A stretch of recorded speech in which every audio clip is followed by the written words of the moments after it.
അധിക്ഷേപ പരാമർശങ്ങൾ പിൻവലിക്കണം എന്നാവശ്യപ്പെട്ട് ഹൈക്കോടതി മുൻ ജഡ്ജി ജസ്റ്റിസ് കമാൽ പാഷയ്ക്ക് വടകരയിലെ LDF സ്ഥാനാർത്ഥി കെ ശൈലജ വക്കീൽ നോട്ടീസ് അയച്ചു. പരാമർശം പിൻവലിച്ച് മാപ്പ് പറഞ്ഞില്ലെങ്കിൽ നിയമ നടപടികൾ സ്വീകരിക്കുമെന്നും നോട്ടീസിൽ പറയുന്നു. രാഹുൽ സുരേഷ് കോഴിക്കോട് നിന്ന് കൂടുതൽ വിവരങ്ങളുമായി ചേരുന്നു. രാഹുൽ, എന്താണ് ശൈലജയുടെ ആവശ്യം?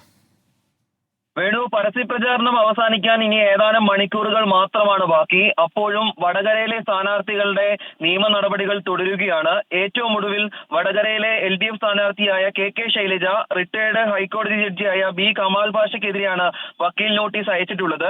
ദി പ്രൈം വിറ്റ്നസ് എന്ന യൂട്യൂബ് ചാനൽ വഴി സ്ത്രീവിരുദ്ധ പരാമർശങ്ങൾ നടത്തിയെന്നാണ് വക്കീൽ നോട്ടീസിൽ പറയുന്നത്.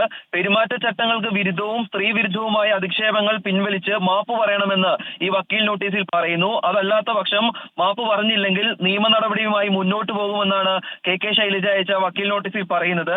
അഡ്വക്കേറ്റ് കെ വിശ്വൻ മുഖേനയാണ് LDF സ്ഥാനാർത്ഥി കൂടിയായ കെ ശൈലജ വക്കീൽ നോട്ടീസ് അയച്ചിട്ടുള്ളത്. ഇതിൽ തുടർ നടപടികൾ എന്താകുമെന്ന് കാത്തിരുന്ന് കാണാം. വേണു. രാഹുൽ സുരേഷാണ് കോഴിക്കോട് നിന്ന് വിവരങ്ങൾ നൽകിയത്.